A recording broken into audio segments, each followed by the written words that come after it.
নমস্কার, কেমন আছেন সবাই? আমার নতুন একটি ভিডিওতে আপনাদের সকলকে অনেক স্বাগত জানাই। আজ শনিবার, সকাল এখন ৮টা। ঠিক এখন থেকে ব্লগটি শুরু করলাম।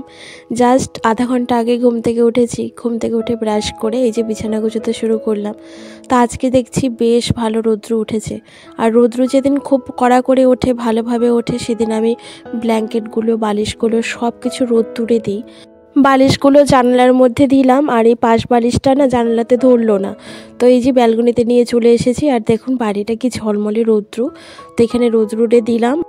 সরস্বতী পুজোর দিন ওই ছোট্ট একটা টুলটির মধ্যে বই দিয়েছিল জমা বাবু, তো ওটাকে ধুয়ে দিয়েছিলাম। তো ওই রোদ থেকে না ভেতরে এনে রাখলাম, আর এটাকে ওই বাঙ্কারে তুলে দেবো একদম। এটা পুজোরই আমার টুল, পুজো পারপাসে ইউজ করি, তবে রোদ্দুরে বেশিক্ষণ থাকলে না ফেটে যাবে।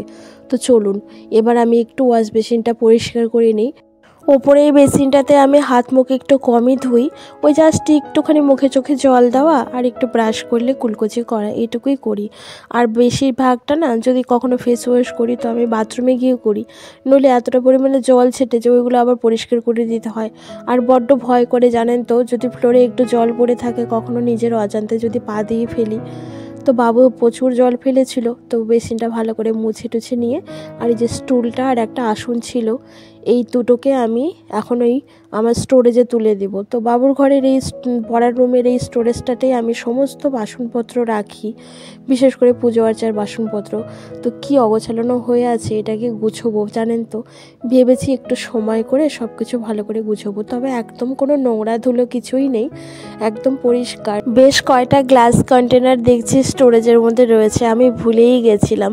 আসলে যখন আমি নতুন নতুন বাড়িতে শিফট করি তখন বেশ কিছু আমার কন্টেনার কেনা হয়েছিল, তো কয়েকটা রেখে দিয়েছিলাম, আমার মাথা থেকে একদম বেরিয়ে গেছে জানেন। ঠাকুরের আমি নকুলদানা রাখার জন্য আবার নতুন করে কিনে এনেছিলাম, আর এখন নিজের মাথা নিজেই চাপড়ে দিলাম। তো চলে এসেছি নিচের ঘরে, আর এই যে চায়ের জলটা বসিয়ে দিয়ে কালু ভলুকে বিস্কিট দিতে বাড়ি এসেছি, কারণ ওরা ব্যালকনিতে একদম শাসার বসেছিল, কারণ জানে এই সময়টা 2-3টে বিস্কিট পায়। তো চলুন, হয়ে গেছে আমার গরম জল, আর এখন এই যে লিকার চা করে নেব। তবে 2 কাপ করব, আমার জন্য, আমার হাজব্যান্ডের জন্য। আর হাজব্যান্ড আজকে বাজারে গিয়েছিল একটু, যে কি খাবো না খাবো। শনিবারের দিন না বড্ড খাওয়া দাওয়া নিয়ে ঝামেলা হয়, রান্না কি করব সে নিয়ে একটা চিন্তা ভাবনা একজোট হয়ে যায়। এটা বলবে ওটা খাবো, ওটা বলবে ওটা খাবো, মানে এই নিয়ে একদম মতবিরোধ। তো দেখি কি রান্না করা যায় না যায়, কি এনেছে না এনেছে। আগে তো চাটা খাই, চলুন। আজকের ওয়েদারটা ঠিক ফাল্গুন মাসের মতো, হাওয়া হচ্ছে চারিদিকে, আর 1 কাপ চায়ের সাথে একা একা বসে বেশ মজা লাগছিল।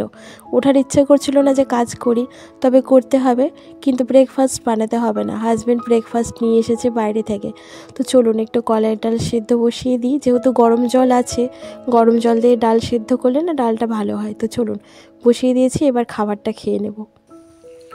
এই হলো আজকে ব্রেকফাস্ট, আমাদের বালুরঘাটের সেরা ডালপুরি, দারুণ খেতে, সেই লেভেলের টেস্টি। সঙ্গে একটু গ্রিন চাটনি, একটু কাসুন্দি সস, আর একটা এরকম কাঁচামরিচ ভাজা।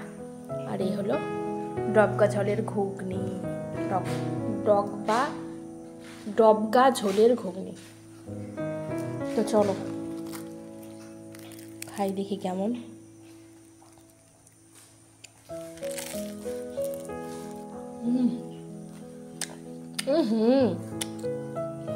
চলুন, আমার ব্রেকফাস্ট কমপ্লিট হয়ে গেছে, আর এবার চালটাকে ধুয়ে ভাতটাকে চাপিয়ে দেব। ভাতের জলটা বসিয়ে রেখেছিলাম, টকবক করে দেখি ফুটে গেছে, মানে এত শোর শব্দ হচ্ছিল। তো এবার চাল ধোয়া কমপ্লিট। খুব একটা বেশি কচলে আমি চাল ধুই না জানেন তো, তাহলে ভাতগুলো ফাটা ফাটা হয়। তো এবার বসিয়ে দিই, চলুন। আর এখন না কালো ভুলুর ভাতটা আমি আলাদা করে করি প্রেশার কুকারে, তার জন্য ওদের চালটা নেই না।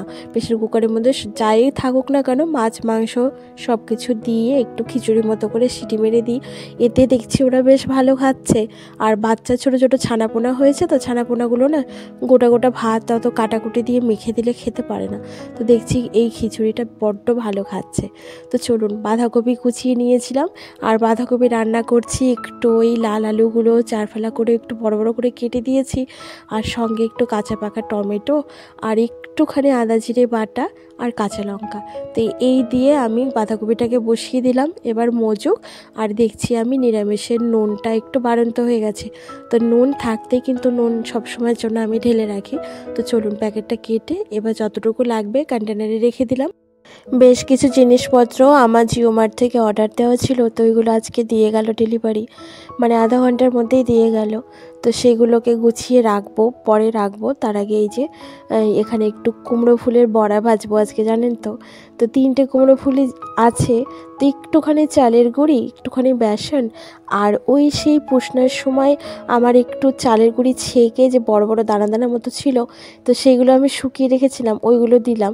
ওইগুলো যদি এরকম বড়া ভাজাতে দেওয়া যায়, জানেন তো, বেশ মুচমুচে হয় খেতে, এত ক্রাঞ্চি হয়, দারুণ টেস্টি লাগে। আর সঙ্গে একটুখানি কালো জিরেও দিয়েছি, আর একটুখানি সাদা তিল দিয়েছি। সাদা তিল দাঁতে পড়লে বেশ ভালো লাগে, জানেন, কুমড়ো ফুলের বড়াতে।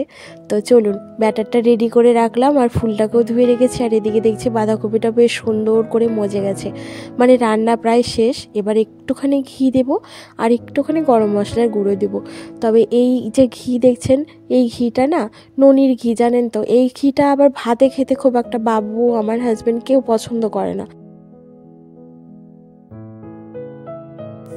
তো এই তো বন্ধু, রান্নাবাড়ি শেষে সম্পূর্ণ রান্নাঘর এই যে মুছে নিয়েছি, একদম পরিষ্কার, শুধু ফ্লোর ঝাড় দেওয়া বাকি রয়েছে, ঝাড় দেবো। তো চলুন একবার দেখিয়ে দিই কি রান্না করলাম আজকে। এটা হচ্ছে কালো হলুর ভাত, এই হলো বাঁধাকপি ঘন্টর ফাইনাল লুক। দেখলেনি যদিও একবার, তাও একবার করে ঝালাই করে দিই আর কি। আর এখানে তো এই যে কুমড়ো ফুলের বড়া করব খাওয়ার সময় গরম গরম, তো ব্যাটার গুলিয়ে রেখেছি। আর এই যে কুমড়ো ফুলের বড়া না ডাল ভিজিয়ে বেশি ভালো হয়, কিন্তু ওই আজকে আর সময় হলো না, 3টে ফুল যেহেতু। আর এই যে ভাত গরম, ভাতটা আমি এই যে মাড়ের ওপরে রেখেছি, গরম থাকবে। আর আজকে যেহেতু নিরামিষ, তো এই হলো কলাইয়ের ডাল, মাছ কলাইয়ের ডাল। এই হলো মাছ কলাইয়ের ডাল।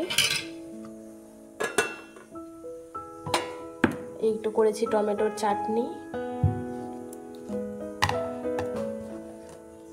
আর এই হলো আলু ভাজা, ওই ছোট ছোট আলুগুলো চোকলা সমেত 2 ফালা 3 ফালা 4 ফালা করে কেটে ভাজা। এই আলু ভাজাটা না অনেক ভালো লাগে, তবে গরম গরম ভাজা জিনিসটাই আসলে গরম ভালো লাগে। তো চলুন এবার ঝাড়ঝাটা করি, তার আগে লাইটগুলো অফ করে দিই, একটু জল খাই, অনেক পিপাসা পেয়েছে, জানেন তো।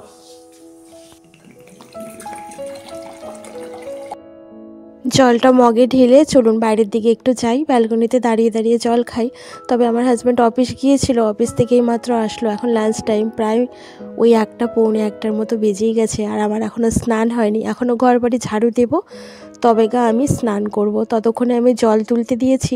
আর এই বাইরে আসার সঙ্গে সঙ্গে সমস্ত ডগিগুলো একদম নিচে লাইন দিয়ে বসে রয়েছে, ওরা ভাবছে যে কখন খাবো কখন খাবো।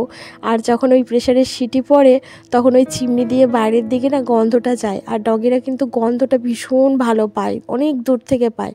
তো আরও তখন পাগল হয়ে যায় খিদে তাড়নায়, মানে এত খিদে পেয়ে যায় যে কান্নাকাটি শুরু করে দেয়। তো একটু দেবো, ঠান্ডা না হলে আবার খেতে পারে না, ডগিরা গরম খাবার কখনো খেতে পারে না। তো ওদের খাবারটা আমি ঠান্ডা করতে দিয়েছি। আর এদিকে আমার ঘর বাড়িগুলো ঝাড় দেওয়া প্রায় হয়ে গেছে, আর ওপরে ঘরটা আমি ঝাড়ু দিয়ে এসেছি, দেন এখন নিচের ঘরটা ঝাড়ু দিচ্ছি। তো এখন আমি স্নান করে পুজো দিয়ে নেব, তারপরে খাওয়া দাওয়া করব।